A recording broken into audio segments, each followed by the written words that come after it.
अस्सलाम वालेकुम दोस्तों, मेरा नाम है जाहिद खान और आप देख रहे हैं जाहिद टीवी।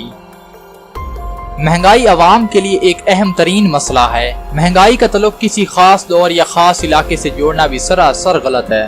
दुनिया के तकरीबन तमाम मुमालिक ही इस मसले से निबत आज़मा हैं। पैसे की ज़ख़ीरा अंदोज़ी और मुकाबलेबाजी की वजह से रोज बरोज महंगाई में बेतहाशा इजाफा हो रहा है। जहाँ इस महंगाई की जिम्मेदारी हुकूमतों और ताजरों पर आती है, वहीं हम अवाम भी बहुत ज्यादा हद तक इसके जिम्मेदार हैं। दुनिया के तरक्की याफ्ता मुमालिक में महंगाई जरूर है, मगर ये मुमालिक अपनी अवाम को दूसरे मुमालिक की निस्बत सहूलियात फराहम करते हैं, जिसकी वजह से इन मुमालिक में महंगाई का तसव्वुर करना मुश्किल है। इन मुमालिक की तादाद चंद एक है। इसके अलावा दूसरे मुमालिक जो तरक्की पजीर हैं, इनमें महंगाई की शरह रोज बरोज बढ़ती ही जा रही है, जिनमें पाकिस्तान का शुमार सरे फहरिस्त होता है। क़याम पाकिस्तान से लेकर आज तक पाकिस्तानी अवाम महंगाई की चक्की में पिसती चली आ रही है। कभी जमहूरी हुकूमतों ने लूटा तो कभी आमरों ने। अलफर्ज ये कि पाकिस्तानी अवाम रात को मच्छरों से खून चुसवाती है और दिन में महंगाई खून निचोड़ती है। दो लफ्जों में खुलासा ये कि मर मर के जी रहे हैं। आजादी के वक्त वसाइल बहुत कम थे, मगर मसाइल बहुत ज्यादा। मुहिब्बे वतन सियासतदानों को रास्ते से हटाकर खुद को अवाम का मसीहा बनाने वालों की भी कमी नहीं थी। अभी मुल्क में आजादी हासिल करने वालों का जोश भी कम नहीं हुआ था कि खूंखार भीड़े अवाम के हमदर्द का रूप धार कर वतन अजीज का खून चूसने में महवे अमल हो गए। हर किसी ने अपने पेट पर हाथ मारा। पाकिस्तान का किसी ने भी न सोचा, और जिसने पाकिस्तान की अच्छाई के लिए कुछ सोचा तो उसे हमेशा की नींद सुला दिया गया। पाकिस्तान की बदकिस्मती ये कि सियासतदान तरक्की के जदीद आलमी निजाम और मुल्की जरूरियात से नावाकिफ थे। गलत पॉलिसियों, करप्शन के नासूर और जमहूरियत के डिरेल होने की वजह से पाकिस्तान को मसाइल का सामना करना पड़ा। नालायक हुक्मरानों की नाकाम पॉलिसियों से मुल्क मुसलसल अंधेरों में डूबता चला गया। मुल्क की मुआशी सूरत हाल बद से बदतर होती चली गई तो सनतकारों ने अपनी सनतें बैरून मुल्क शिफ्ट कर दी। मुल्क में बेरोजगारी बढ़ी और बढ़ती चली गई।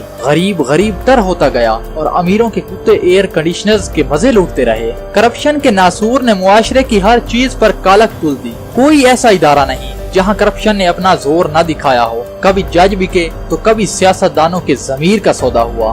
कभी जर्नैलों ने अपनी खिदमात बेची तो कभी ब्यूरोक्रेट्स ने अपने हाथ साफ किए। अल किस्सा मुख्तसर, क्लर्क से लेकर हाई कमांड अफसरों तक ने वतन अजीज को डसा है। इदारों की साख को ऐसे खत्म किया है जिस तरह दीमक लकड़ी को खत्म करती है। मुल्क को कर्जों की दलदल में धकेलने वाले आज बड़ी ढिठाई से टीवी पर आकर रोज नया भाषण देते हैं। आज तक किसी ने अवाम का एहसास नहीं किया। भला ये क्यों करते? क्योंकि वो अवाम नहीं बल्कि हुक्मरान है, और हुक्मरान को क्या पता कि महंगाई क्या है। वतन पाकिस्तान में एक रेडी वाले से लेकर एक फैक्ट्री मालिक तक इन हालात का जिम्मेदार है। अशिया की जखीरा अंदोजी और नाजायज ब्लैक मार्केटिंग ने इस मुल्क का बेड़ा गर्क करके रख दिया है। वसाइल का कम होना और मसाइल का ज्यादा होना वो कि महंगाई के जिम्मेदार हैं, मगर अल्लाह ताला और इसके रसूल और कुरान के नाम पर बनने वाले इस मुल्क में रहने वालों का इस्लामी तालीमात से दूर होना भी हर किस्म के इंतशार, बदअमनी, महंगाई और बेरोजगारी का बड़ा सबब है। अल्लाह ताला ने कुरान मजीद की सूरत अल जुमा की आयत नंबर 10 में इरशाद फरमाया है, और जब नमाज खत्म हो जाए तो जमीन में फैल जाओ और अल्लाह का फजल तलाश करो।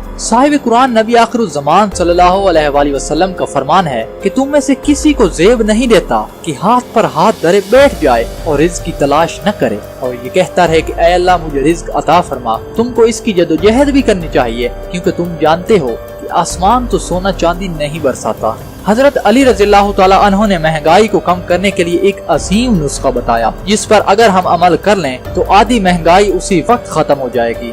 यहाँ पर हम हजरत अली रज़ियल्लाहु ताला अन्हु के दौर का एक वाकया बयान करेंगे। मक्के के अंदर किसी मौके पर किशमिश की कीमत बढ़ गई। लोगों ने खत लिखकर कूफे में मौजूद हजरत अली रज़ियल्लाहु ताला अन्हु से इसका शिकवा किया, तो उन्होंने ये राय तजवीज फरमाई कि तुम लोग किशमिश की बजाय खजूर इस्तेमाल किया करो, क्योंकि जब तुम ऐसा करोगे तो मालिक की कमी से किशमिश की कीमत गिर जाएगी और वो सस्ती हो जाएगी। अगर सस्ती ना भी हो तो खजूर इसका बेहतरीन मुतबादिल है। इसी तरह एक बार सैयदना हसन बिन खताब रज़ियल्लाहु ताला अन्हु के दौरे खिलाफत में गोश्त की कीमत में बेहद इजाफा हो गया। लोग गोश्त की कीमत की शिकायत लेकर हजरत उमर फारूक रज़ियल्लाहु ताला अन्हु की खिदमत में पहुँचे हजरत उमर फारूक रज़ियल्लाहु ताला अन्हु ने उनकी बात सुनने के बाद कहा, अगर इसका भाव बढ़ गया है तो कम कर दो। लोगों ने कहा, हम तो जरूरतमंद हैं, गोश्त हमारे पास कहाँ है कि हम इसकी कीमत कम कर दें। हजरत उमर फारूक रज़ियल्लाहु ताला अन्हु ने फरमाया, दरअसल मेरे कहने का मतलब ये है कि तुम लोग इसका इस्तेमाल कम कर दो, क्योंकि जब इसका इस्तेमाल कम हो जाएगा उसकी कीमत खुद ब खुद कम हो जाएगी। हम बहसीयत पाकिस्तानी इन बातों पर अमल करके अपनी आने वाली नस्लों के लिए रास्ता किसी हद तक हमवार कर सकते हैं, मगर इसके लिए पहले कदम की जरूरत होगी। दोस्तों, वीडियो पसंद आने की सूरत में वीडियो को लाइक करें, दोस्तों के साथ इस वीडियो को व्हाट्सएप, फेसबुक और ट्विटर पर शेयर करें। मजीद ऐसी वीडियोस को देखते रहने के लिए हमारा चैनल सब्सक्राइब करें।